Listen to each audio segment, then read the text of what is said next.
Gas সংকট ও বিদ্যুতের অসহনীয় লোডশেডিংয়ে স্থবির হয়ে পড়েছে জনজীবন। এ বিষয়ে বিস্তারিত জানাতে আমাদের সাথে যুক্ত হচ্ছেন ময়মনসিংহ থেকে ইলিয়াস আহমেদ। ইলিয়াস, বিদ্যুৎ সংকট তো বেশ কিছুদিন ধরেই চলছে, তো আজকের পরিস্থিতি কি এবং এই লোডশেডিং এর সমাধানের বিষয়ে কিছু জানিয়েছে কিনা বিদ্যুৎ অফিস? গ্রাহকরা কি বলছেন?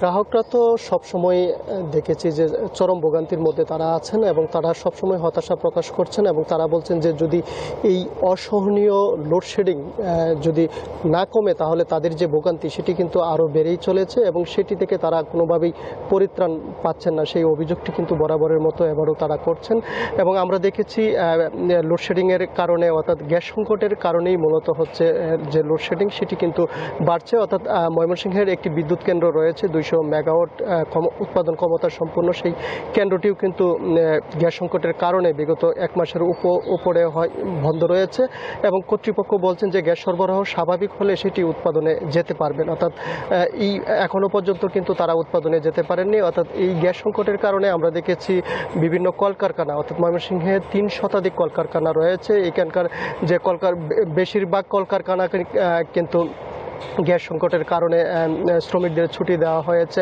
নগদ নিয়ে এলো হার না মানা হার অফার। সর্বনিম্ন 10,000 টাকা রেমিটেন্স নগদে পাঠালে থাকছে স্বর্ণের হার জেতার সুযোগ।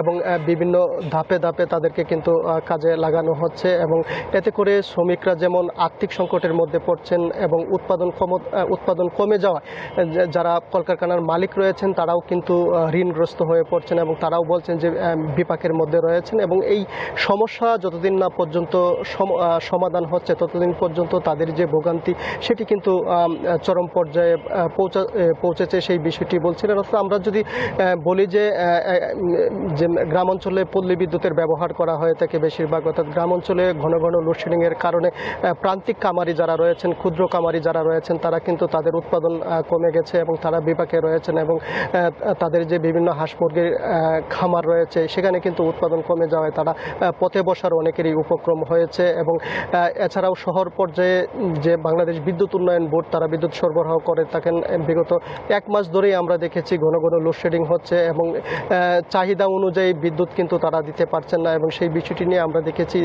ময়মনসিংহের 2টি বিদ্যুৎ কেন্দ্রে কিন্তু ইতিমধ্যেই সাধারণ মানুষ যারা আছেন ভোগান্তিতে গ্রাহক যারা রয়েছেন তারা কিন্তু ইতিমধ্যে হামলা করেছেন এবং মানুষের মধ্যে যে ক্ষোভ সেটি কিন্তু প্রতিনিয়তই বেড়ে চলেছে এবং সাধারণ মানুষ বলছেন সরকার এই বিষয়টিকে তারা ভালোভাবে নেবেন এবং তদারকি করে এই যে সমস্যা সেটি কিন্তু তারা সমাধান করবে, সেই বিষয়টি বলছিলেন।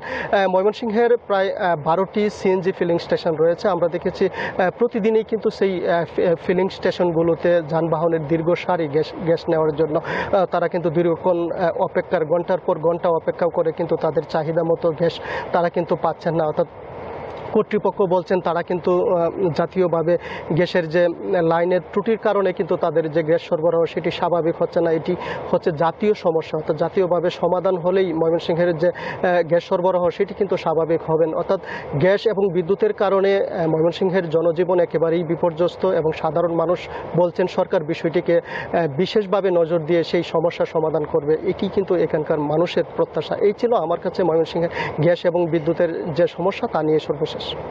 ইলিয়াস, ধন্যবাদ আপনাকে।